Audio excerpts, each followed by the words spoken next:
I want to welcome you to the Retro Rogues Live. Please pay attention to our warning graphic. The Retro Rogues Live show is intended for an adult audience and not intended for children under the age of 13. Parental discretion is advised. So I want you to pay special attention that parental discretion is advised because we are going to be talking about Revelation a little bit later in today's show. Our main focus is going to be talking about actually the Master Universe film, and we'll also be talking about the sequel for District 9. This is episode 142 of the Retro Rogues Live. My name is Dave Beta. I'm one of your hosts. For the last 30 years, I've been a professional illustrator and graphic designer. Worked on a lot of fun projects some people have heard of, such as Batman Incorporated, Justice League of America, and even Superboy and Legion of Superheroes. And once upon a time, Scott Clark and I actually pitched for us to work on the Masters of the Universe relaunch comic over at DC. But enough about that, and welcome back to my co-host. This is Mr. Eric Alexander. Eric, please tell the folks, hopefully watching or listening at home, some of the fun things you have worked on as a creative professional. Yes, hello everyone. I'm Eric Alexander, also known as Bass God 14. That's Bass God 14, not Bass God. That's Bass God, like a bass guitar. And I am the co-host of the Retro Rogues Live. I'm also the chief financial officer of Bad Bob Productions.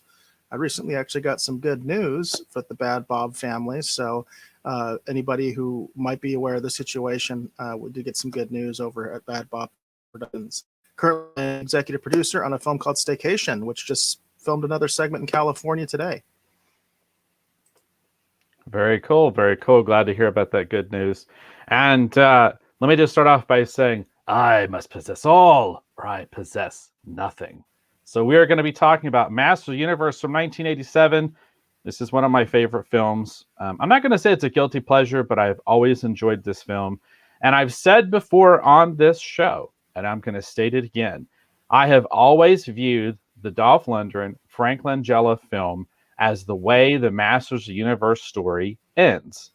And I'm going to get a little bit further into that once we get to the spoiler discussion part of our Rogues retrospective. So you may ask yourself, you're doing a Rogues retrospective. What is that? Okay, well, what a Rogues retrospective is, we want to talk about how we first heard about the film. We want to talk about how we felt about the film when it came out. And we want to talk about how we feel about the film today, having recently revisited it in the light of what's happening right now with the Masters Universe brand. And that's a very important distinction that I want to put out there here at the top of the show. We want to encourage you. Please comment from wherever you are. We're going to start off by talking about how we first heard about this film, and we want to hear how you heard about it too. Please comment from wherever you are. It doesn't matter if it's YouTube, Twitch, Twitter. Put your comment right there in the comment section. We'll put your comments up live on the show, as long as they actually pertain, obviously, to our topic. Eric, we do have our first comment. We do have our first comment here, Dave. I just want to acknowledge Matthew Reed. He said, "Good morning, gents." Matthew, this is kind of funny because someone was just talking to me about you, Matthew. I think you know who I'm talking about. That's what's the good news I was referring to earlier. But hey, Matthew, thank you for checking us out today.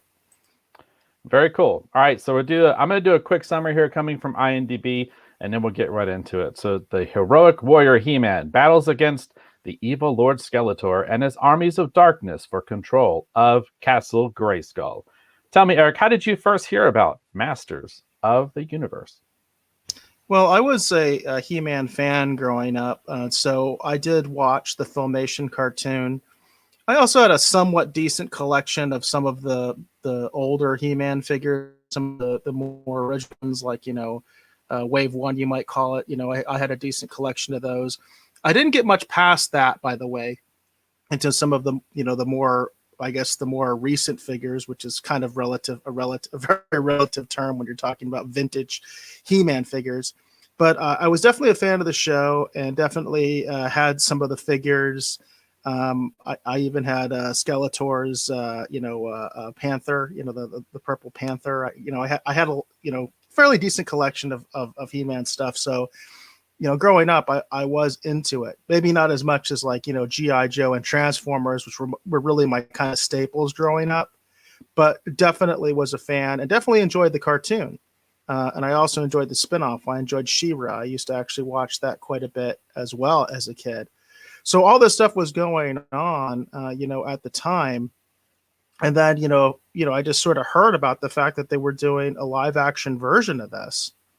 And I was pretty young when this movie came out. I was still basically a kid.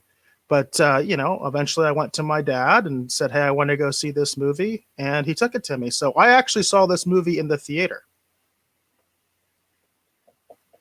All right, very cool. Now, I also did see this in the theater as well. We're going to shout out the cast here and the crew just a little bit. This was directed by Gary Goddard. The writers were David Odell, Stephen Tolkien, and Gary Goddard also has a rewrite on this. Main cast, of course, is Dolph Lundgren as He-Man, Frank Langella as Skeletor, one of my favorite villain performances of all time, Meg Foster as Eva Lynn, Billy Barty as Gwildor, Courtney Cox as Julie Winston, Robert Duncan McNeil, which a lot of people might know actually from Star Trek Voyager, is Kevin Corrigan, and the great John Cypher actually plays Duncan, aka the Man-at-Arms. Now, let me just talk a little bit about my history with He-Man here, just real quickly, and talk about how I first heard about the film. The first inkling of anything I ever saw of He-Man, we were actually at, I talked about this before, it was kind of weird that Service Merchandise, which was a retailer in the Mid-South area, would sometimes have toys, and it seemed like they sometimes got toys before other places. For example, I talked about in order to get the Constructicons, I actually had to go to Service Merchandise to get a full set of them because it seemed like that was the only place that had them. So I remembered I was with my parents. We were shopping for something, and there was a display of the Masters Universe action figures. And all the pegs were full, and they had the first line of toys, and it just looked really great fantasy artwork. I liked the Arnold Conan film, and that had led me down the road actually reading some of the Conan comics. Actually, one of my favorite Conan stories actually is a What If Marvel comic, and it's What If Thor Met Conan, which is a really great comic. I highly recommend it. So I saw this display, and I was looking at all these action figures, and at that time it was just the main line. So you had the original toys. So you had He-Man, Skeletor, Man-at-Arms, and Beast-Man. That was the original release. And when I looked at them, I thought they were really cool, and I wanted to get one. I asked my mom, and so she's like, "Okay, well, you can get one." And the first Masters Universe action figure I bought everybody, Man-at-Arms. I have always had a love. Yeah, I have always had a love of science fiction. I love knights. I've talked about my love of samurai culture, and I just love armor and swords and weapons, and I love sci-fi stuff. And Man-at-Arms really appealed to me.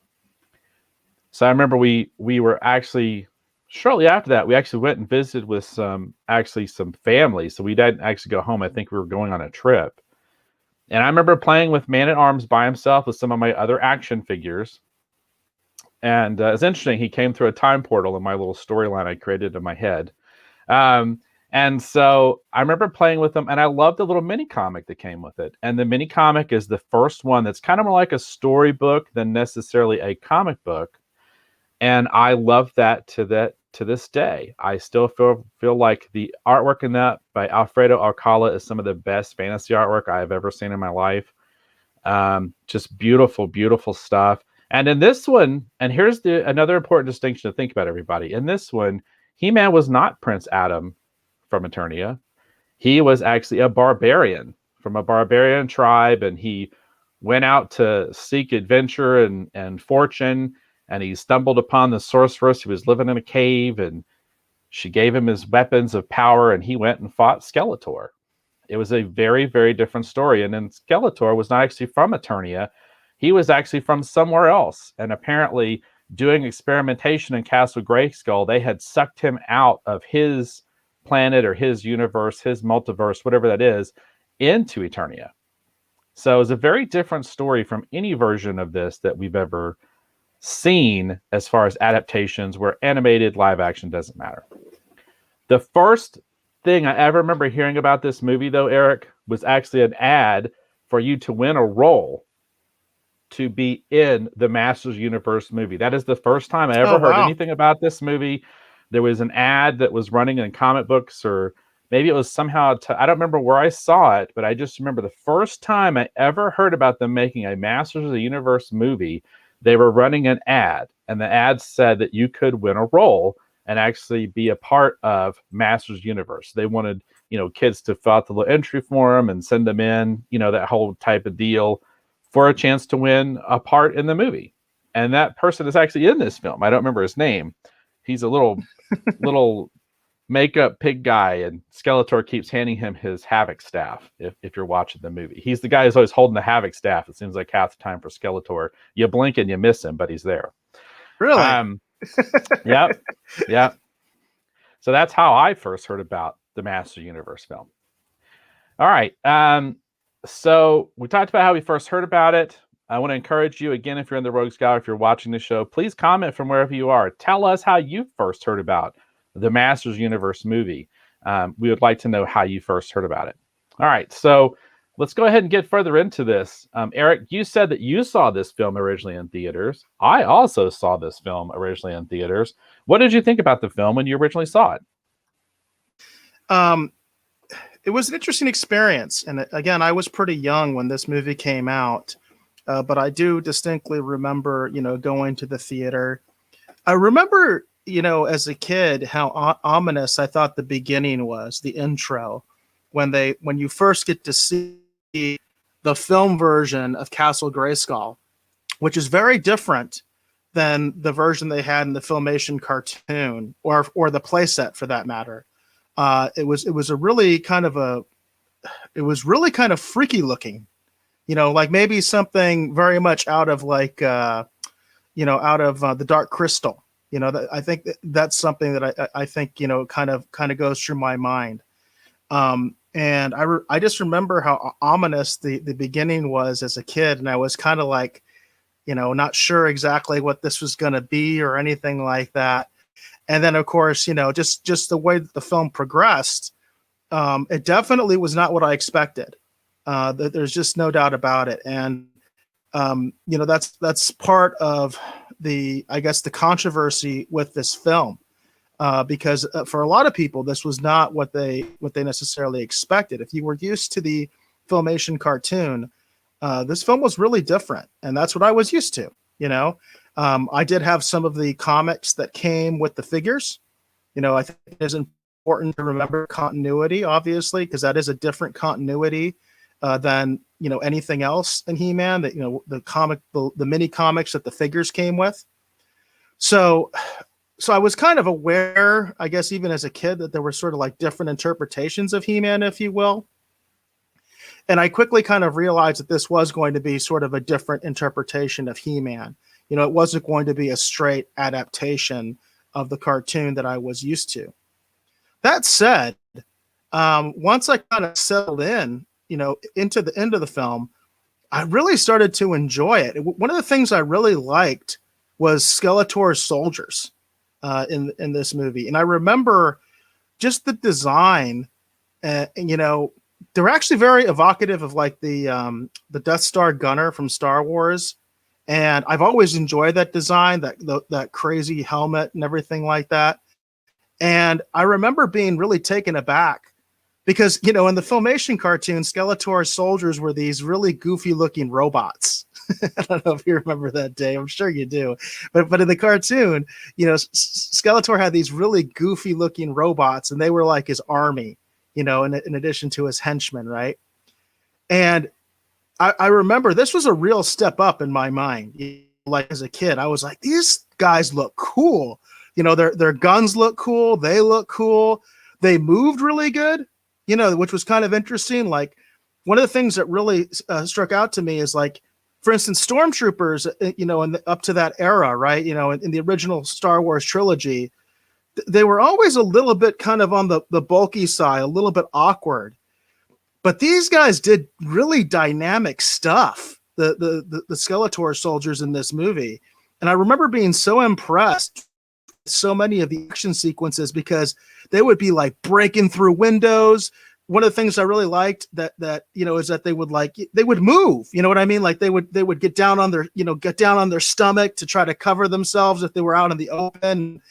Really dynamic. And I remember just being really taken aback by that. Of course, there were other things that were new that I was a little bit, I was a little bit upset about. I didn't feel like it was accurate. That it was really what the world of he wasn't one of them. I thought Dolph Lundgren actually looked really good as He-Man. I never had a problem with his performance, even as a kid. I enjoyed that, and I thought he had a great physique and all that kind of stuff, and a great presence and all that kind of stuff. And I thought, as a kid, I thought he was a good He-Man as a kid. Ironically, the one that really stuck out to me, even as a kid, and I remember even as a kid thinking this, was Teela's outfit. Teela's outfit really got me as a kid because I had the Teela action figure. Boy, did I have that Teela action figure. And also the Sorceress. I remember also the Sorceress, even as a kid, really stuck out to me. I wasn't digging the redesign of the Sorceress. So it's kind of funny, especially in the environment we are now, because those female characters really stuck out to me as like, that's not really what they look like. But in contrast, I thought the way they did Man-at-Arms, Dave, you were mentioning that Man-at-Arms is a really popular character for you as a kid. I really dug what they did with Man-at-Arms. I remember that as a kid distinctly saying, wow, Man-at-Arms looks really cool. And he kind of looks like the guy, he looked like the cartoon to me, the actor and everything like that, who I didn't even know anything about. I wasn't watching Hill Street Blues or anything like that when I was a kid. That was too edgy or too adult for me at the time. But I was really impressed with his armor. Like a lot of people, I think at the time as a kid, I was disappointed there was no Orko, and I kind of did see the similarities, of what they did, as far as what I consider a little bit of an Orko ripoff, even at the time. But I eventually kind of warmed up to it, and by the end of the movie as a kid, I remember actually feeling like this was fun. I enjoyed this. I had my issues with it. I didn't think it was perfect, because I felt like it wasn't, quote unquote, like maybe faithful enough to the source material, even as a kid. But I really remember enjoying it and having a good time. And I felt like my dad did too, which is, interesting too, because my dad wasn't like a big He-Man fan or anything like that. He-Man was definitely not something that was really on his radar. He was just taking me. And, at the end of the film, I think we both came out, enjoying it. What about you, Dave? Well, like I said, I saw this in theaters, as did you, Eric. I was a little bit older. And for me, initially, for some reason, and I've never quite understood why my mind did this, but when I originally saw this, as soon as the film starts and Skeletor's got these new, essentially stormtroopers, right? He comes storming into the castle, Castle Grayskull with Evil Lyn. Clearly, they've won. So, something's been going on, and they've won. And because of how different everything was, I just took it as this is many, many years after the Filmation cartoon. A lot of the characters we're not seeing have probably died in battle, because they show us a lot of people who are Eternian soldiers and stuff that are dead. We see vehicles that are crashed. And in my mind's eye, I just assume were things like, Wind Raiders and stuff. And so I just immediately took this film as, oh, they're going to tell us that this is how the story ends. Like this is the final battle. That's what this movie represents. And then when I saw He-Man, I just immediately assumed that he had told everyone that he was Adam and stopped being Adam, and he was just He-Man all the time. And that Skeletor had managed to ramp up his forces. Maybe he'd gone in league with someone and betrayed them, and that's where the Stormtrooper soldiers came from. I just, in my mind's eye, I just started filling in all these gaps. And so I didn't, when I originally saw this, feel like I was missing anything, because I felt like this was like 10, 15, 20 years after the cartoon, and everything had changed because it had just been open warfare for years. So in the film, we don't want to get into spoilers here, just real quick. So, and this is the non-spoiler portion. So let me just say, I didn't have any issues really with the changes, and I actually liked a lot of the new characters they introduced. I will say that even the first time I saw it, I was impressed with Dolph Lundgren's earnestness as He-Man. And I was genuinely just floored by Frank Langella's performance.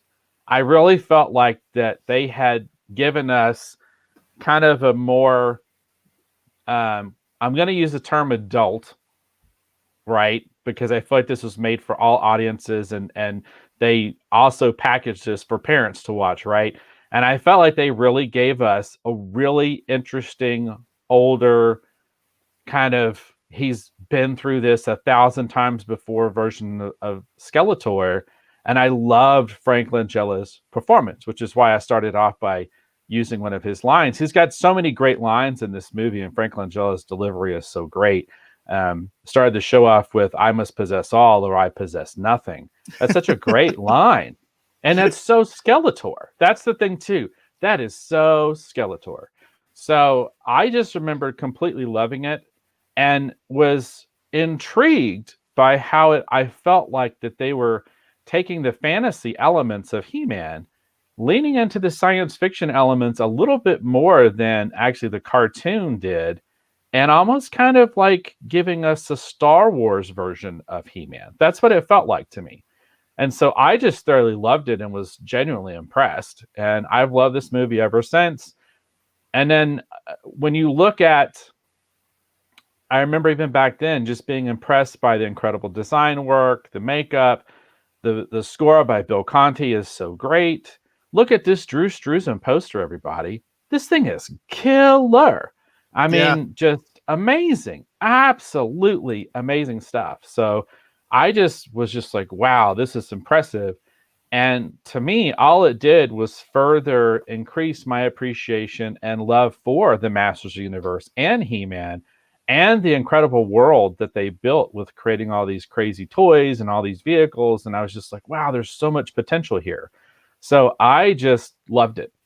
And I've always felt I did want to mention, Dave, because you did call out, specifically Skeletor, and the wonderful performance, that Frank did, in performing Skeletor. I do remember one of the things as a kid is that I felt, in most cartoons of the era, and the Filmation He-Man was no exception. A lot of times I felt like the villains almost became buffoonish because they always lost. You pretty much knew that they were always going to lose. And I didn't like that. I was a big fan of the G.I. Joe comics. And in the G.I. Joe comics, it's not like the good guys always won. It was much more dynamic. Transformers comics were really dark sometimes. And the Autobots did not always win at all. And so I was familiar with these other interpretations of the characters. And I kind of liked the fact when you kind of mixed it up, when sometimes the bad guys actually did kind of win, at least for a little while.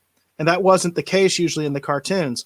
So that was one thing I remember that really stuck out to me as a kid, was like you said, right off the bat, it's like, it looks like Skeletor has won, and I was like, okay, this is interesting.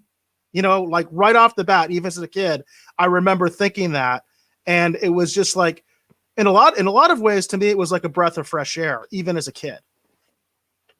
And I love too, again, the performances and how incredible they are, particularly among our villains. Again, the opening scene, Skeletor's storming into the castle. Evelyn's there. They've got the soldiers with them, and Evelyn says, the score. The score is so great. That score, I remember that hitting me as a kid. That theme they came up with for Skeletor was just amazing as a kid. I remember it was just like, wow. You know what I mean? Like, wow. Yeah.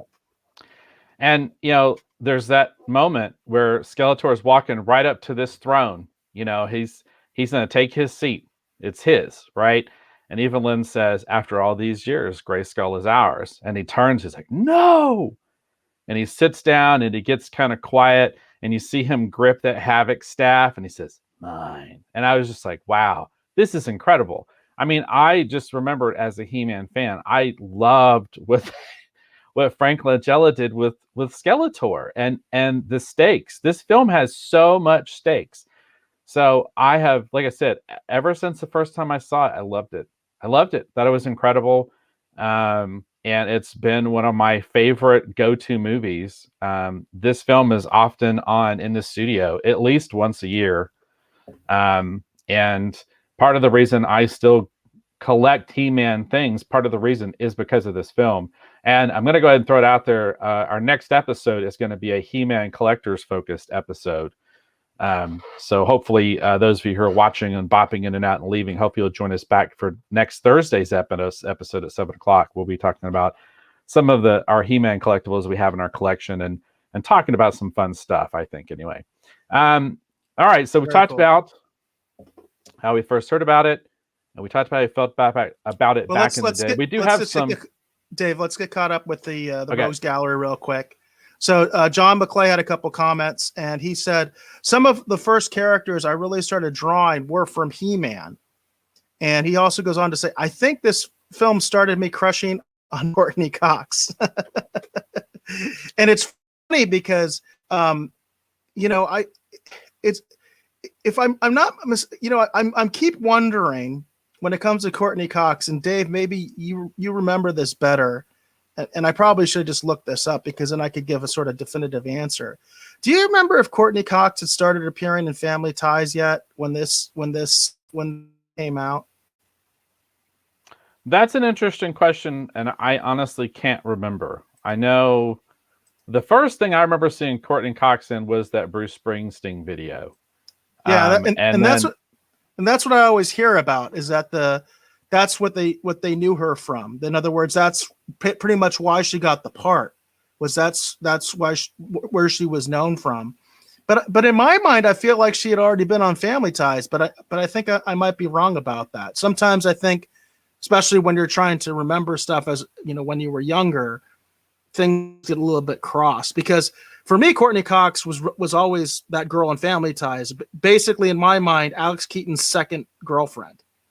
I know for everybody else, she's from, she's the from Friends, but that's how I always identified her. I remember, growing up as she was Alex Keaton's, second girlfriend. Yeah. And for me, in all honesty, this film is what really made me notice her. I do remember having seen her on Family Ties, but this film is what really kind of put her kind of on my radar anyway. And I really kind of noticed her in things actually from this film on.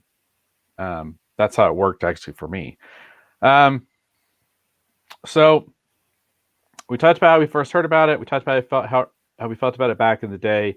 Last part of our retrospective is going to be talking about how we feel about the film today, having recently revisited it. So I want to encourage you, again, if you're in the Rogues Gallery for watching the show, please comment from wherever you are. It doesn't matter if it's Facebook, Twitch, Twitter, wherever it is. Put your comment up in the Rogues Gallery. We'll be happy to put your comments up here on the show. We want to know, again, too, if for some, again, tell us how you first heard about it. I would really, really find that interesting. But now we're going to go ahead and talk about how we felt about the film, having recently revisited it. Eric and I did both recently rewatch Masters of the Universe specifically for today's show so that we would have fresh thoughts about it. All right, so why don't you go ahead and go first, Eric? Tell us how you feel about the film, having recently rewatched it. Well, first of all, I'd like to mention how I watched it. I do own a copy of this film. I do have it on DVD. And this is an old copy. It's like the old paper style, DVD covers that you really don't see anymore. The sort of cheaper, almost disposable kind of covers. But this does sit proudly in my small collection of physical media. I don't have a lot of DVDs. I mention that on the show all the time. So this is always very high praise when I can show somebody, hey, I have a physical copy of this, because that's how much it means to me. But that's not how I watched it. I went ahead and saw it on Pluto TV. I found out that Pluto TV was streaming it for free. Part of why we do, the Rogues retrospective on, noon Pacific time, is because on Sunday is if you want, maybe you can watch this film after our review. Maybe you're trying to enjoy your Sunday. Maybe you needed a break from the Olympics coverage right now, and you just want to do something different. and you can watch the film, later today, on your lazy Sunday afternoon. So I saw it on Pluto TV. So that does mean that it had commercials and things like that. I've actually mentioned in the past, like with Tubi, I'd sometimes get annoyed about where they actually do the breaks. And Pluto is no different when it comes to that comparison. It's very much like TV. They do the breaks at very odd times, but for me, it didn't take away the enjoyment of the film. I still thought it looked decent. It looked okay. So I just want to put that it is available on Pluto. And that's why I watched it last night. And I did watch it again just last night. Now, I should also mention that Master of the Universe is not one of those films unlike a lot of the films that we review when it comes to the Rogues Retrospective, older films. This is not a film that's been out of circulation for me for a long time. In fact, Comet, which is a over-the-air, network, basically like a digital sub-channel that you'll get in most major markets. They've been showing Master of the Universe quite a bit over the last 2 years, I would say, something like that. At least over the last year. Within the last couple months, they haven't been showing it, but it was in high rotation on Comet. And it was funny because even though I've seen this movie many times, every time it would come on, I would just start watching it, wherever it was at, because I didn't plan to watch it, but I'd be channel surfing and I'd be like, oh, it's on Comet, so I'm going to watch it, So I have watched this film quite a few times, and even, fairly recently, even besides what I did for the review where I watched it again last night just to get it even more fresh in my mind. So it's something that's kind of almost like constant where I watch it a lot. And it's one of those films, that I just pick up and go with it. It's nonstop action. So it's really, it doesn't even really matter. If you miss the first half of it or something like that, you can get into it right away. That's kind of the interesting thing about this movie. In a lot of ways, even though I don't feel like it's necessarily a perfect adaptation of the Filmation series, I do think that's interesting how you and I, Dave, we kind of view it differently. Whereas you see it as sort of the culmination of the Filmation series, I just think I see it much more as its own thing. And that's the way I was as a kid, and that's the way I am with it now. I definitely, because of the absence of a lot of characters. That's probably my main criticism of this film, by the way, and also some of the reimagining of some of the characters. I mentioned specifically Tila. I'm still disappointed, with not that I think Tila did a bad job, not that I think the actress did a bad job, not that I think that she doesn't work or anything like that. But the outfit, for one thing, that was always disappointing for me as a kid, and still disappointing. Same with the sorceress. Those kind of things, they still stick out to me. But the other part, of course, that sticks out to me is the lack of so many of Skeletor's henchmen, not being in the film. And it's interesting because, in terms of a lot of the behind the scenes information that I've gotten since then, it's interesting to find out why that happened. And the information that I got was that basically there was a real concern, on the part of Mattel, there was a real concern about killing off characters.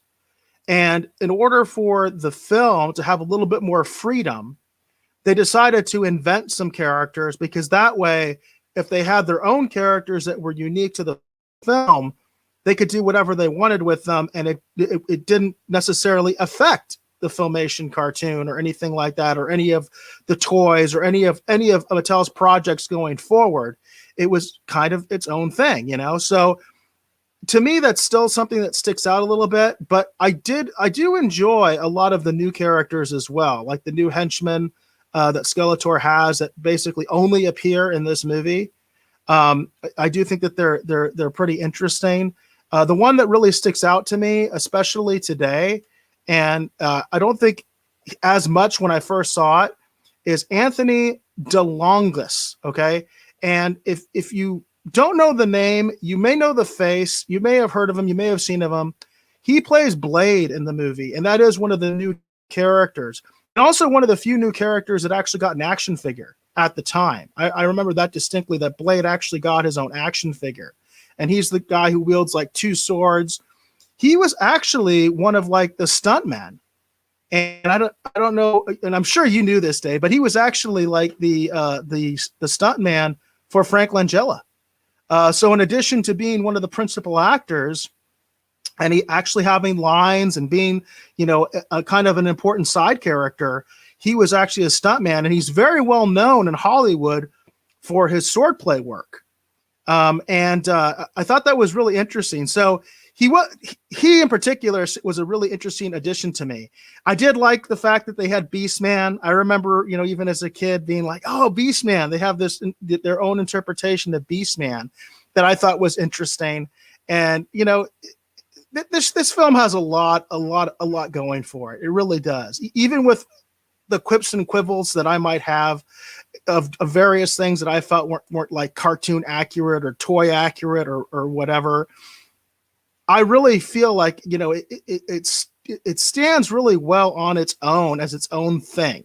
That's the angle that I come from it at, and to this day, like I said, anytime it comes on the TV, I start watching it. Well, to quote Blade, she's mine. All right. So I love Anthony DeLongis in this as Blade.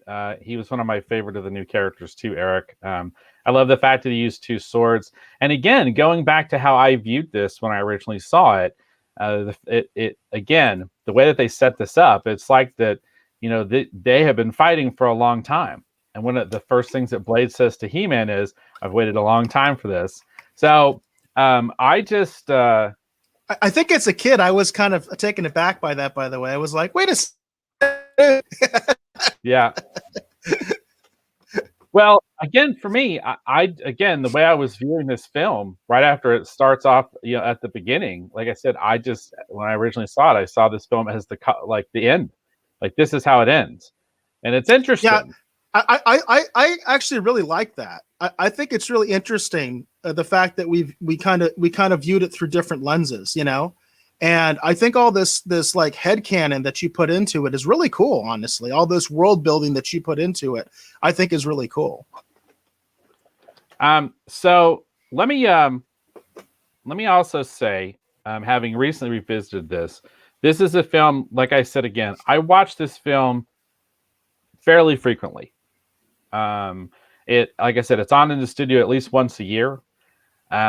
It's one of those movies that I love it because of the mix of like fantasy elements with sci-fi elements. And I always felt like that of all the properties that have been collecting dust, that I felt like something amazing could be done with it. He-Man was one of those properties. I remember going and seeing the Lord of the Rings films and like going, man, if you just, the mix of the Lord of the Rings kind of idea with a Star Wars kind of thing, like, man, this could be so great. And I've always been surprised that they have had so many issues getting Master of the Universe back to the big screen.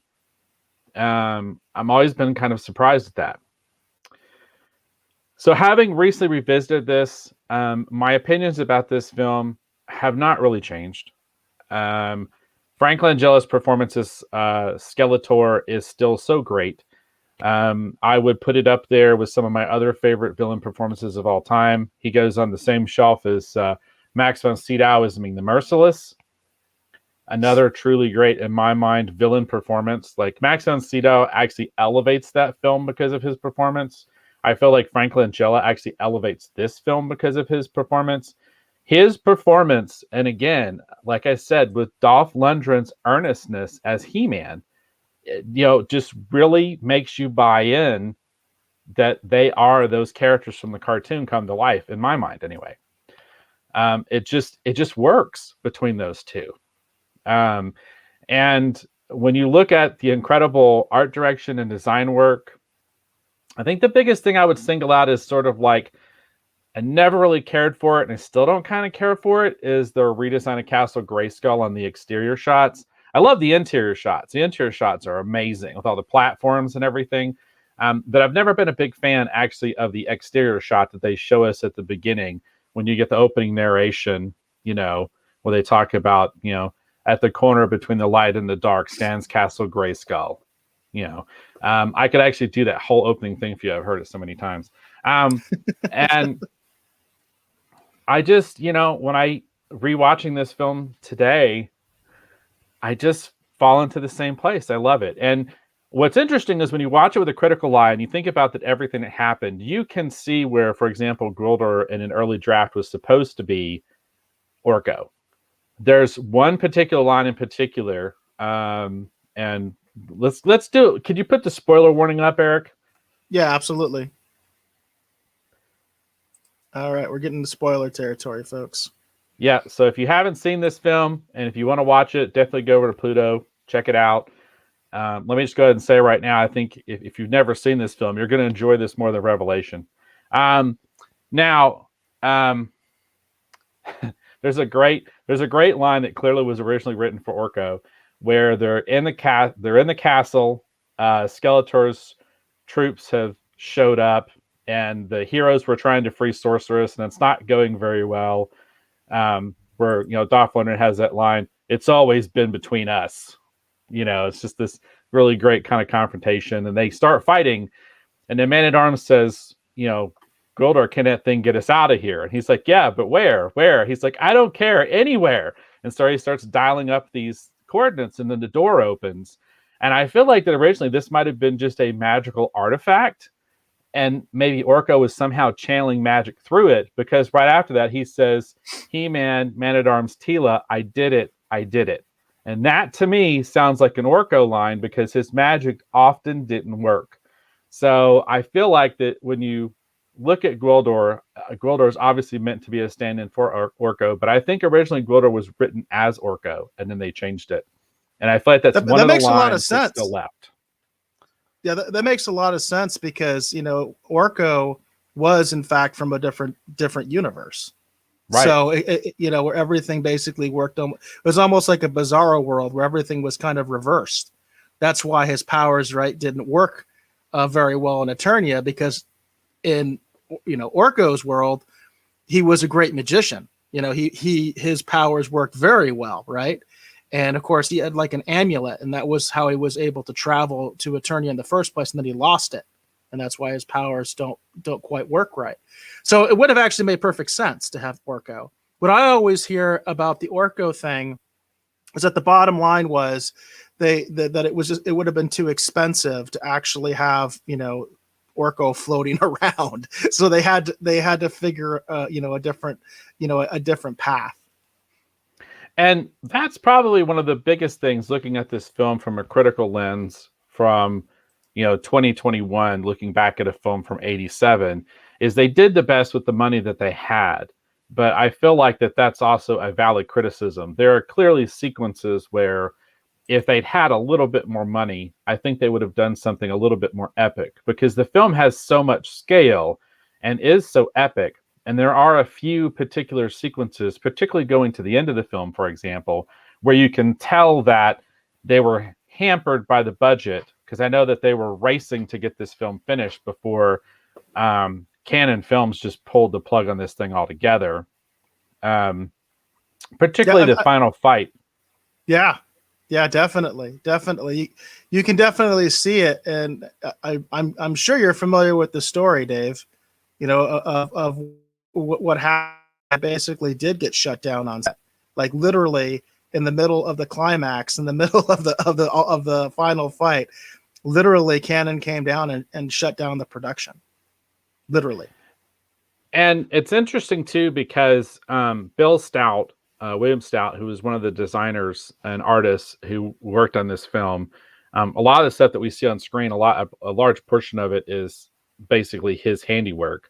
And I've seen interviews with him where he talks about how when he designed the interior set for Castle Grayskull, the whole idea was that they would be able to take advantage of all these platforms and levels in order to have a really super epic fight between He-Man and Skeletor for the final battle. And then, of course, we didn't really get that because Basic Canon came in and shut the film down. So they had to kind of rush to put something together to actually finish the film, which I feel like is a bit of a shame, but it doesn't hurt the film. The film is definitely worth watching. So I I I'm remember just as a gonna. kid. I remember as a kid being really taken aback by the final fight between Skeletor and He-Man. And I remember even as a kid kind of thinking in my head something along the lines of like, why do filmmakers always have to be so pretentious and kind of weird? Because I was kind of familiar with that concept of when a film becomes a little bit artsy fartsy. And I was just like, why do they always have to do weird stuff like that? Little did I know it was because they got shut down and they had to send everybody home, and that's why they filmed it that way. So it had nothing to do with artsy fartsy. It was never intended to be that way. They simply got shut down and basically at the end of production, and they had to shoot it that way. There was no other way to shoot it. Yeah, and it's one of the things about the film that I do feel like doesn't live up to the epic nature, especially when you hear that line and He-Man says, "Enough talk," and Skeletor says, "Yes, let this be our final battle," and they clash weapons, and then you go to that sort of more, tight in, black backdrop, lens flary, whatever, which they had to do that because that was the only way that they could actually get the final fight in camera in order to finish the film, because they basically had no money. So yeah, it's just, to me, it's such crazy. a crazy story. It's such a crazy story because I always thought, especially as a kid, that was a conscious decision on their part, and I was all like, geez, why do they do that? That's the reason. Well, I can't recommend this film enough. If you're a Master Universe fan, I'm going to tell you right now, if you watch Revelation and Revelation did not do it for you, now is the time to revisit this film, in my mind. Because again, as I said earlier, I have always felt this film as sort of the final battle between He-Man and Skeletor. That's the way I've always viewed this film. And so I never really needed an ending to the He-Man, kind of story or legacy, because to me, the Master Universe film is the end. And plus, also, when this film came out, this was towards the waning years of He-Man's popularity anyway. So to me, this very much is how the story between He-Man and Skeletor ends. It's always been that to me. And I have always just absolutely loved it. The thing with this film that I felt like, especially in hindsight, as I've gotten older, when I think back on this film where it's on in the studio, and I'm always genuinely impressed, again, with how well this film comes off. Again, that's just my opinion. That Master Universe has an incredible amount of potential to be brought back live action to the big screen and be as epic and grand and as impressive as something like Star Wars, as something like Lord of the Rings. Now, the damage that's been done, I feel like that ship has now sailed, but we'll be getting into that soon enough. And again, that's also just my opinion. But I'm going to go ahead and recommend, check it out on Pluto if you don't own a copy of this. I definitely think this film is worthwhile. I love this film. I've always loved this film. I can't recommend this film enough, just on the strength of Lancella's performance alone. So definitely, I highly recommend you go check out Master Universe. What do you say, Eric? I love this film as well. And again, it's kind of funny because Dave and I are coming from different angles. We're kind of coming from to the same conclusion, but in kind of a different way. Whereas Dave, has this really cool way of fitting it in with the Filmation cartoon, I really see it as its own thing. And I lament the fact that we never got a sequel. And to kind of support where I'm coming from, this is the origin of the after credit scene, as far as I know. I don't really remember a movie doing an after credit scene. So way before the MCU started doing an after credit scene, when after credit scenes were just not a thing, they did not exist, they do an after credit scene on this film. And I've always thought it was so classic. In fact, I've always had this dream of doing my own films, and every film I do ends the same way as the Masters of the Universe, just randomly. Every single one ends with cutscene. And I'm not going to spoil that one for you because I just think you gotta wait to the end if you've never seen it, because there might be some of you that have seen it and don't realize there is an after credit scene on this particular movie. So check it out, because I missed it the first time because I just walked out of the theater. as the credits roll. I normally did when I was a kid. And I found out later in the paper that this film does indeed have a cutscene. And it makes me really wish that they had been able to particular version of Masters of the Universe, which of course happened now. But Dave, that this film does show the potential of a live action Masters of the Universe. And I did do some research, and man, that project has been stalled like crazy. I mean, they were supposed to be coming out with a new Masters of the Universe live action movie basically like this year. And things have just continually gone into basically production hell on that project. So, and interestingly enough, Dave, one thing I heard that one of the pitches, they thought it was too epic because basically they said it was very much like Lord of the Rings. And Sony apparently owns the rights at this point for a live action He-Man. And they were like, it's just too ambitious. And they decided they had to rework it. So definitely, I think this film does show the potential of a Masters of the Universe live action film. And I really wish they'd been able to continue this version. I really do, because there's just so many good elements to it. You know, I would love to see Dolph Lundgren back as He-Man. I would love to see Frank Langella back as Skeletor, but you know, let's be honest, they're getting up there at this point. Well, and what's interesting about this film too, I have always heard these rumors, and whenever I watch it, I don't see it. But I have always heard that Canon Films commissioned actually a script for a sequel to this movie, and that somehow they repurposed it and reworked it, and it was actually, it became the Van Damme film Cyborg, and I still don't. When I rewatch Cyborg, I don't understand what in the hell it was that they supposedly kept. It doesn't make any sense to me. That sounds like a Hollywood legend to me, Dave. Yeah, it's just I don't know how that would. But I mean, you hear those rumors every once in a while, and I'm just like, how? No, there's no way. But supposedly, there you go. That's what I've heard, but I don't get it.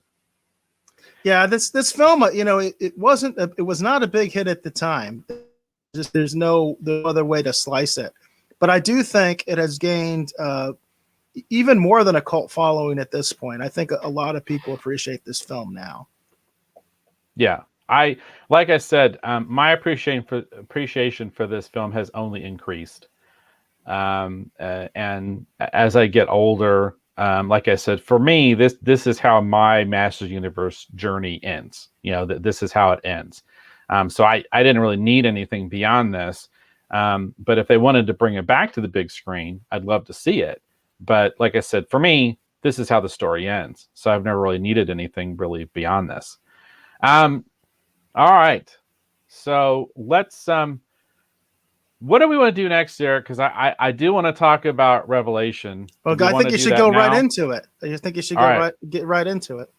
Okay, here we go. Let's just go ahead and get into it. I don't have a specific graphic prepared for Revelation, but I'm going to go ahead and get into this. So let me start off by saying I'm going to have probably a little bit of a controversial point of view for this. I feel like at the end of the day, the biggest problem with Revelation is the absolutely horrendous attempt to do damage control in this series. The damage control to me is the thing that is absolutely killing this thing more than anything else. And let me also say that it's gotten to the point now that I feel like that there's some gamesmanship going on with this, and I'm starting to feel like we're being played. Now, there's this old adage in Hollywood, any news is, any press is good press. Any press, right? Publicity is good publicity. Yeah, there you go. Any publicity is good publicity. Okay. And I have this feeling that we are being played. Kevin Smith is smart enough, in my mind, to know better than to say some of the stuff that he's been saying. That's just my personal opinion. I could be totally wrong. And I feel like that there is an angle on this where they are leaning into this and making this worse because it's helped creating more noise for the series so that more people might potentially check it out on Netflix. I feel like that we are all getting played with all this stuff. So I don't want to spend too much time talking about Revelation because I feel like we're being played. So let me just put that out there right now. I watched all five episodes on Friday night, and then I watched the Revelation after show on Saturday. And here's the thing. It's okay. That's my entire review. It's okay. I don't think it's great. I also don't think it's the worst thing I've ever seen in my life. It's just, okay, whatever. That's my official review for it, because I look at it as, fan fiction, like a really weird attempt at fan fiction, because it's just like that stuff back in the day when the internet was new and someone would write this crazy like pitch for a show and the main character. Oh, we got the spoiler graphic up. Spoilers, everybody. I'm about to get knee deep into Revelation.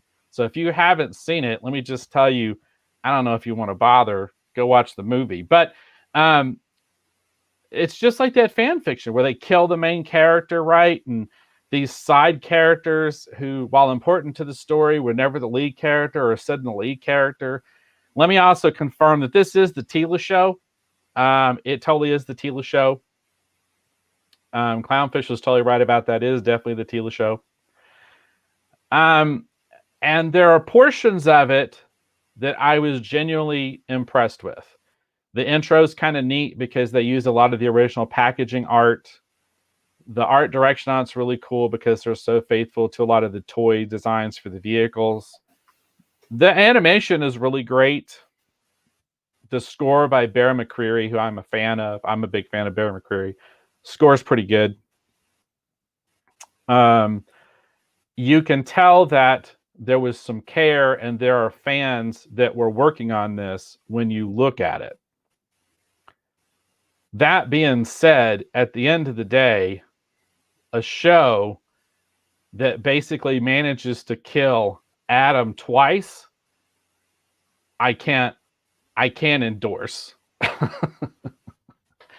The fact that they actually, and here's the thing that I do find a little annoying, is the fact that Kevin Smith bragged about the fact that he managed to kill Adam twice. Now, the fact that they somehow managed to kill Orko at the same time. It is not great. Chase. But there are some interesting ideas.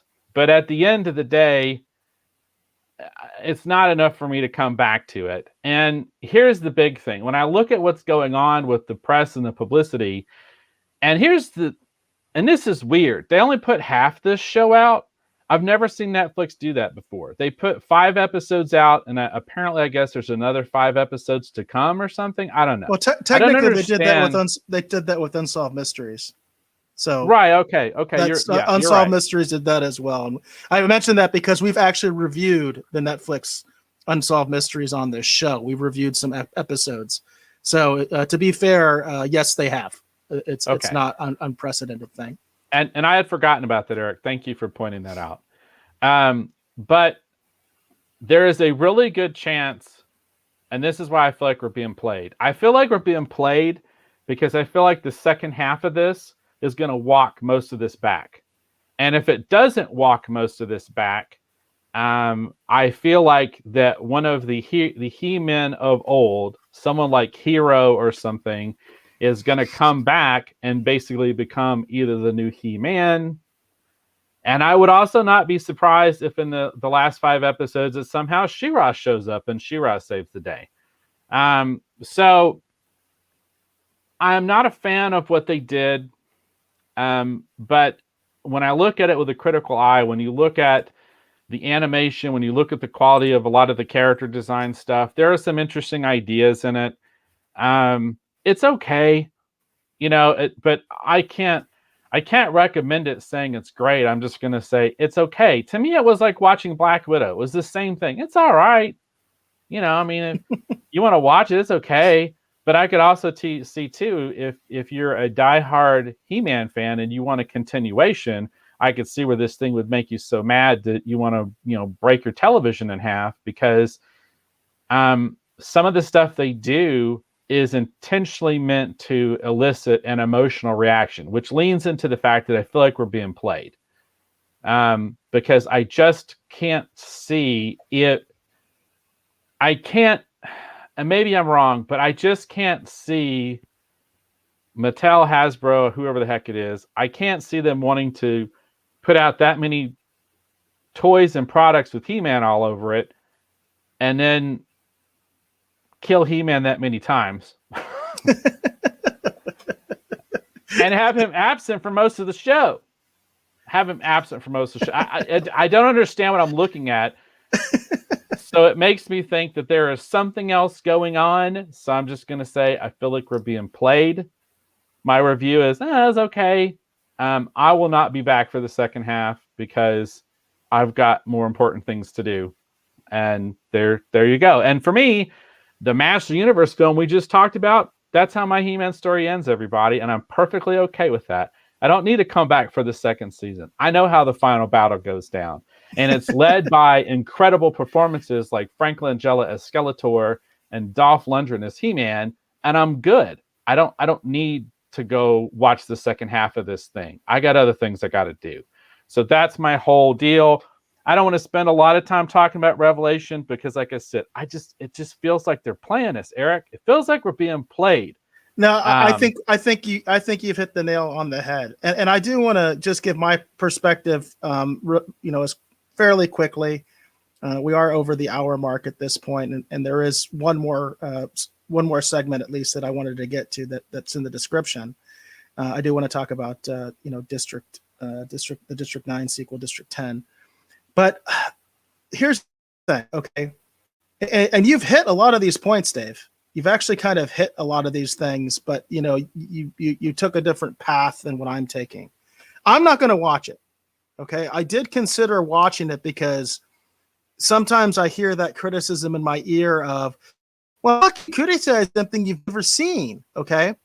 Well, for one thing, I'm not really criticizing it because I haven't seen it, okay? But I can tell you why I'm not going to watch it.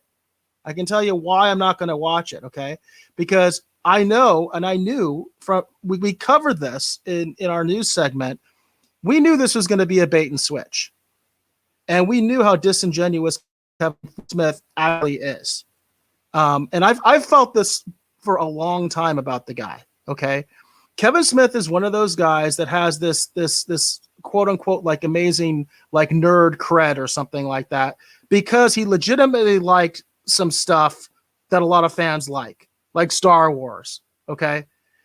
It seems like these days, if you like Star Wars, somehow that immediately makes you part of the club and everything is forgiven. That even includes, like, I could think of like JJ comes into my mind, JJ Abrams. Oh, I love Star Wars, so I can ruin Star Trek.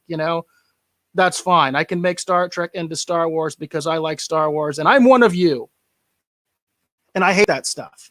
I absolutely hate that stuff because that's the way Hollywood treats these properties.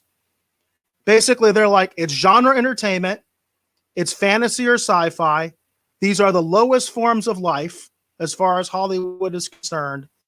So we don't have to care how we treat these properties. I believe 100% that's the way Hollywood has been forever.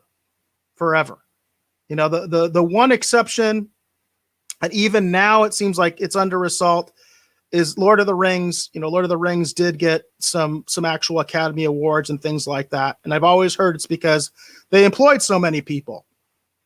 And Hollywood felt they needed to give them a reward for that, even though they hate fantasy and they hate sci-fi and they think it's all trash. And you can just listen to some of even the top directors who've done some of the greatest movies, quote, of all time. They think this stuff is trash. Comic book movies aren't real cinema. They say stuff like that all the time. Okay. It's all just genre to them. And so they can insert a guy like Kevin Smith, who is not a fan of He-Man and never was a fan of He-Man, and give this to him and then give him that bait and switch cred that, oh, no, I did like He-Man. Remember, I'm your friendly, nerdy geek guy. I'm that guy, right? So I can make this movie and you're going to be happy and I'm going to be faithful to the source material and you're going to enjoy this. And it's totally what you wanted. It's a continuation filmation cartoon. And we always knew it was not going to be that. Ever since Clownfish came out and said that, we've known this for a long time. Okay. And when I first started hearing these leaks, I was like, I'm not going to participate. I'm not going to play. I'm not going to play ball. Just keep in mind, all Netflix cares about is how many views they get. Okay. They don't care whether you like it or not. I don't think they even care if you put a thumbs up or a thumbs down. I really don't. They care about how many views they get. And because of all the attention and the quote unquote controversy, they're getting views. People become curious. I even feel that pull. I'm curious. But you know what? I already know that they killed Adam because Kevin Smith already went online and told me that. Kevin Smith did. When the show hasn't been out like 24 hours. And he's out there already putting the spoilers out.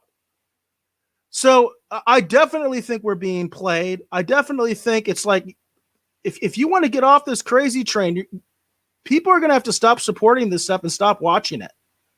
And maybe even, I'll even go so far as to stop talking about it. Because this is you're exactly right, Dave. We are being played. Hollywood does look at it this way. All publicity is good publicity. And in the age of the stream wars, a view is a view, whether you say you like it, whether it gets a terrible review on Rotten Tomatoes. Kevin Smith has been out there saying, oh, who cares about critics, all that kind of stuff. They don't care. They do not care. It's a completely different ball game for them. And it's, hey, people are talking about it, and that's all they care about. That's all they care about. They don't care whether you like it. They don't care about any of that stuff. A view is a view as far as they're concerned.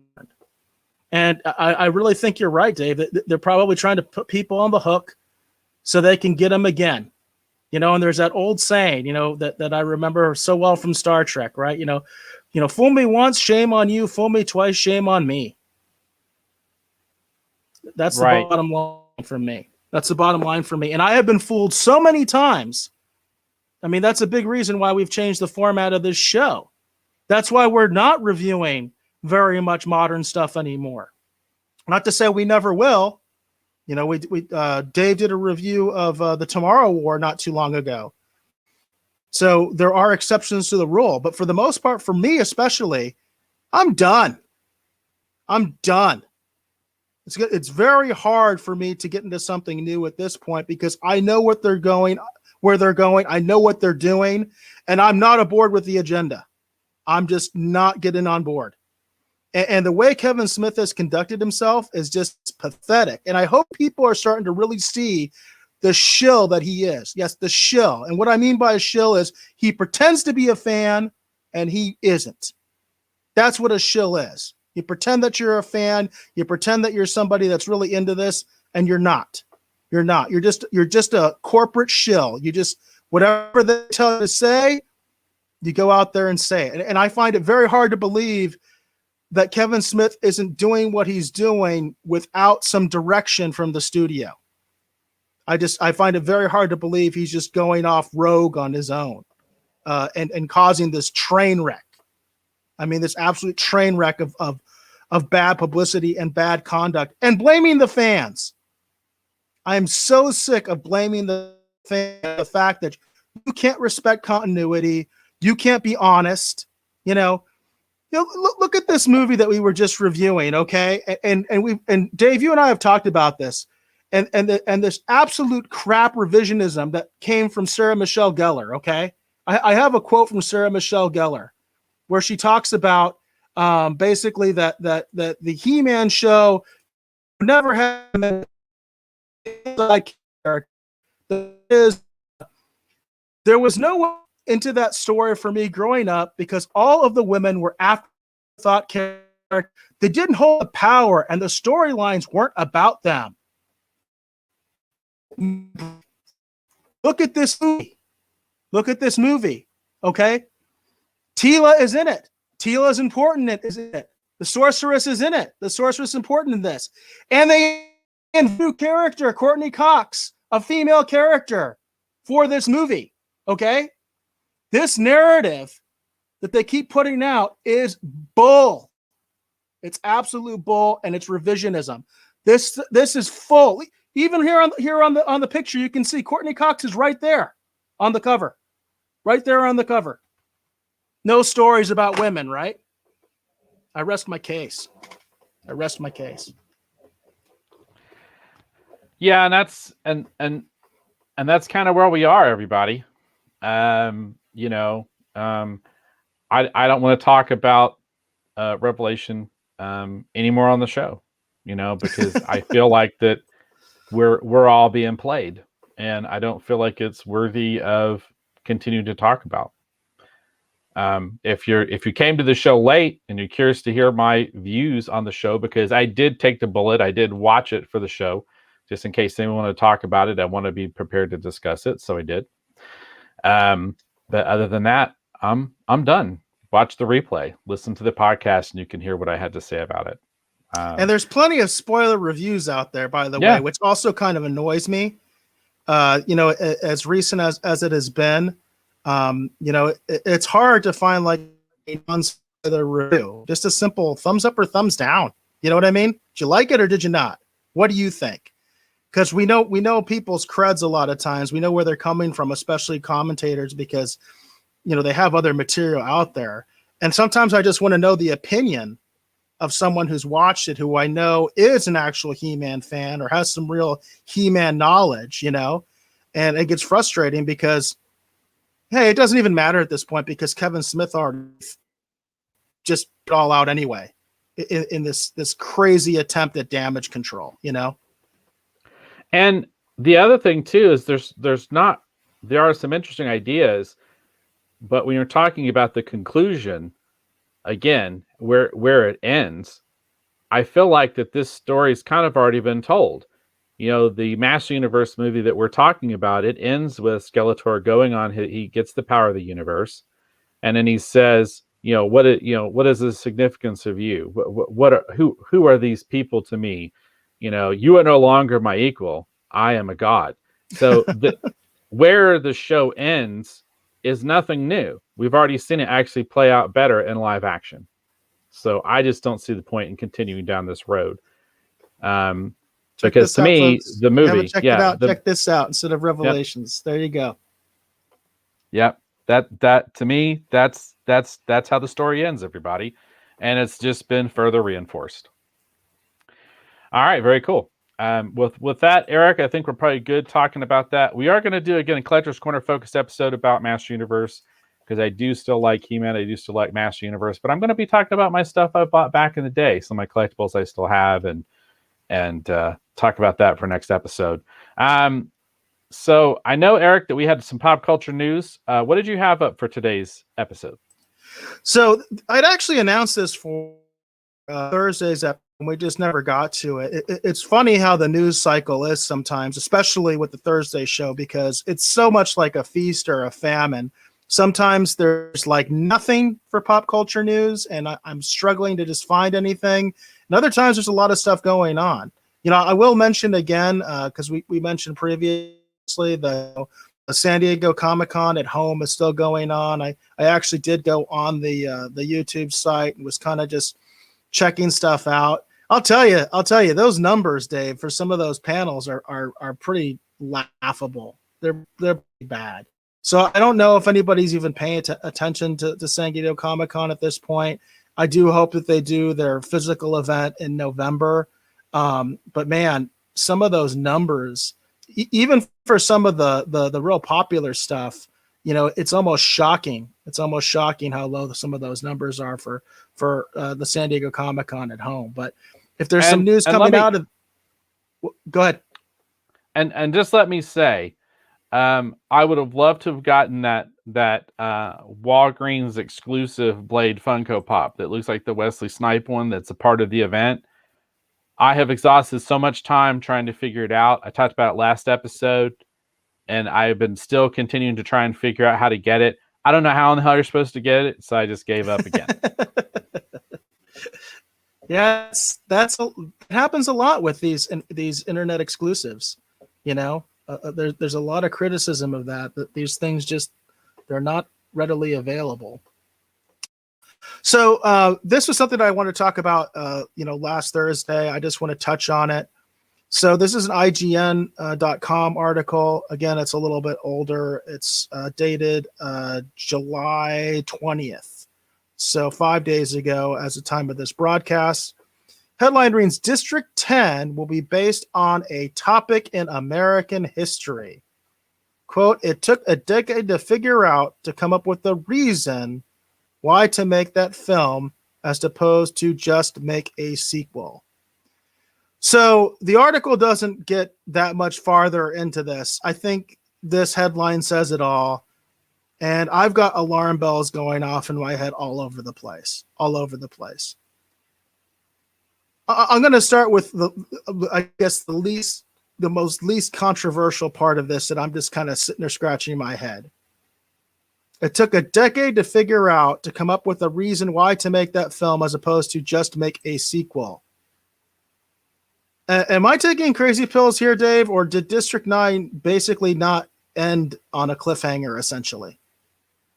No, District 9 ended in pretty much a definitive manner where you didn't necessarily need a sequel.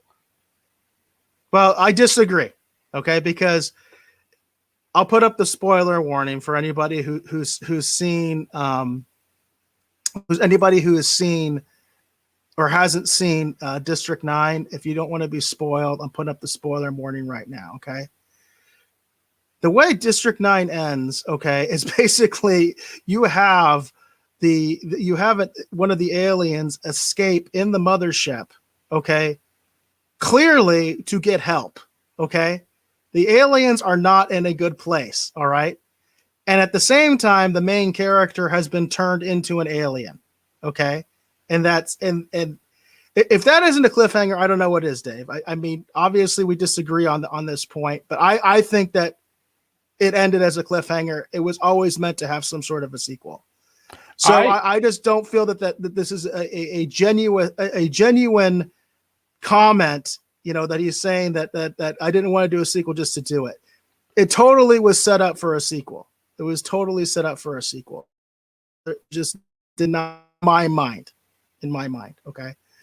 But to go on from this, okay, the biggest concern I have about this, besides the fact that I'm concerned in general these days about what Hollywood is going to do with this stuff, and District 9 very much is a political commentary. I mean, there's no doubt about that. District 9 is political commentary. It's very much, supposed to be analogous to apartheid. There's no denying it. It's set in South Africa and all that kind of stuff. The aliens very much the way that many Black people lived in South Africa during the era of apartheid.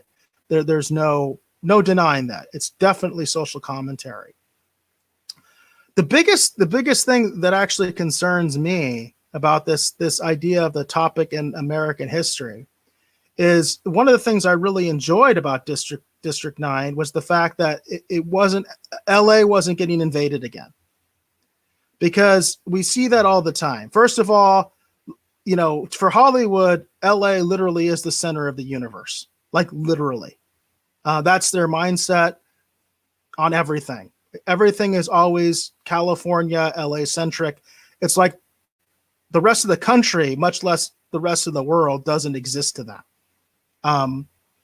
And it was kind of refreshing to me that District 9 took place in another country and the aliens didn't come to California as they so often do in pretty much every other single alien invasion movie. It's funny because even when you have like aliens coming to multiple cities, of course they have to go to Los Angeles too. I mean, that's just a given, they just have to be there. Be just cause, even though New York is the largest city in the United States and Washington, D.C. are the capital, they still have to somehow be in Los Angeles because, again, Los Angeles is the center of the universe.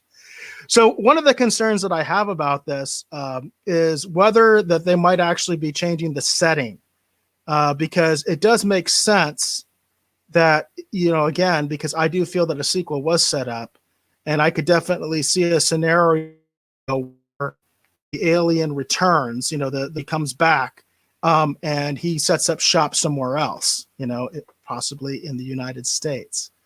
So I just kind of wanted to mention that because I think that's one aspect of it that a lot of people haven't talked about, because I personally really liked the fact that District 9 was set in a place outside the United States, and more importantly, outside of California. So that's the angle that I'm coming from on this. Well, I guess for me, when I saw District 9, in all honesty, Eric, I didn't feel like it really needed a sequel. So maybe that's just me. I mean, I could see what you're saying. I mean, it does end, again, we got the spoiler warning up down here. It does end with the main character turned into an alien, and we do have aliens going off to basically get help. But I guess for some reason in my mind, I just felt like District 9 was a totally closed off film. Like, well, at least you're consistent, because you said the same thing about Master of the Universe. So I did, yeah. There are certain it's weird with me because there are certain things that, in all honesty, sometimes when I watch it, I don't really feel like it needs a sequel. And then there's other. Just remember, after credit scene. There is an after credit scene on this film, on Masters of the Universe. That's what I'm holding up right now. So just remember, talking to the audience here, just remember there is an after credit scene. I know, and Skeletor says, "I'll be back." I know, but I'm just saying. For me, sometimes when I watch a film, I feel like, okay, well, you've said what you need to say. I don't feel like you need to. I guess that's just me. So there you go. But yeah. Alrighty. Yeah. Sorry about that. Yeah, I guess that's kind of the thing. I do like District 9, though. I have the Art of book over there. It's a really interesting film. And I said earlier that I was a Neil Blomkamp fan. I've enjoyed all of his films. A lot of his films have a political slant to them in my mind. So. Oh, there's no denying that District 9 has a political slant. I don't have a problem with that. I'm more concerned about changing the setting because I'm sick. I'm sick of LA being the center of the universe. I'm absolutely disgusted with it. So. Well, there you go. There you go. All right. Very cool. I don't have anything pop culture-y. I feel like, talking about that show I don't want to talk about anymore was kind of my pop culture-y thing. And again, the reason I don't want to talk about it is because I feel like we're being played. So that's why I don't want to talk about it. I think you're 100% correct. 100% correct. All right. Very cool. All right. Do you have anything else for this week, Eric, or is that good? That's all I got. Okay, cool. And I do want to apologize. We had discussed in the last episode talking about Robotech, and then we had when I guess it's kind of weird that the show that we were just talking about kind of popped up and kind of caught us a little bit by surprise. And I guess in my mind anyway, I didn't realize it was coming out as soon as it was. But again, I've been really crazy busy here at the studio. So, and we wanted to definitely talk about the Masters Universe film. So we decided to bump Robotech actually till next week. Right, Eric? Yeah, we had actually previously stated that we were going to review the Masters of the Universe live action film when Revelations came out. We specifically made that statement. So yeah, but it did sneak up on us. There's no doubt about it. It did sneak up on us. Yeah. So the goal right now, unless things change, what we're looking at right now, our next two episodes coming up Thursday will be a Collector's Corner focused episode. I'm going to focus on He-Man and the Masters Universe, primarily talking about older toys and kind of things in my collection, and then talking about some of the comic book stuff and whatever. And a little bit different from what we normally do when we recommend things. I'm curious just to see what the value of some of the books and stuff are at the moment. And then I'll show off a few things actually in my collection as a part of the discussion. And then for Sunday's episode, Eric, we're still good. Actually, again, next Sunday, 12:05, we're still good to probably do Robotech, right? Yeah, I'm good with that. Yeah, we're just going to be reviewing actually the first 2 episodes of Macross and doing a little bit of an overview of Robotech, and also talk a little bit about where the franchise stands these days. Well, there you go. That sounds like a lot of fun. All right, cool. So unless anyone in the Rogues Gallery has anything else that they want to add, I think that's probably pretty good. And we'll just go ahead and move over to the outro. Sounds good to me. Very cool. All right. So I want to thank you for hopefully watching or listening to this episode of the Retro Rogues Live. Again, my name is Dave Beta. I've been one of your hosts. If you're curious to see what occupies a lot of my time, check out my t-shirt company, kirbytees.com. It's KIRBYTS.com. Got a lot of different things on there, as well as if you want, you could even order your own custom t-shirt actually through the website. But beyond that, we want to talk about a lot of the fun things we've got going on, such as Sarah Aerosmith's Brains Are Magic, the new Skeletor shirt, which is a brand new version of that on the website right now. And we also want to encourage you to check out the Retro Rogues Live t-shirts. We would greatly appreciate that if you would purchase one and support what we're doing here on the Retro Rogues Live. We greatly appreciate your support. Also, too, if you do enjoy the show, if you've enjoyed this conversation, please consider actually telling your friends, family, maybe sharing the links and helping get the word out about the Retro Rogues Live. We would greatly appreciate that support as well. But enough about that. I want to thank my great co-host, Mr. Eric Alexander, for being on here and as always providing his unique perspective and point of view and all the different topics and things that we talk about here on the show. Eric, please tell the folks, hopefully watching or listening at home, where they can learn more about you on the interwebs. Well, I'm most active on Twitter. You can reach me there at BassGod14, at BASSGOD14. My DMs are open, so you can always send me suggestions, rumors, news stories, anything you want us to talk about on the show. Always open for that. That is also the official YouTube and the official Twitch. So if you comment on there, more likely than not, I will be the one that responds to you. We don't have any new comments from the Rogues Gallery today, so with that, I'm just gonna leave that as the last word.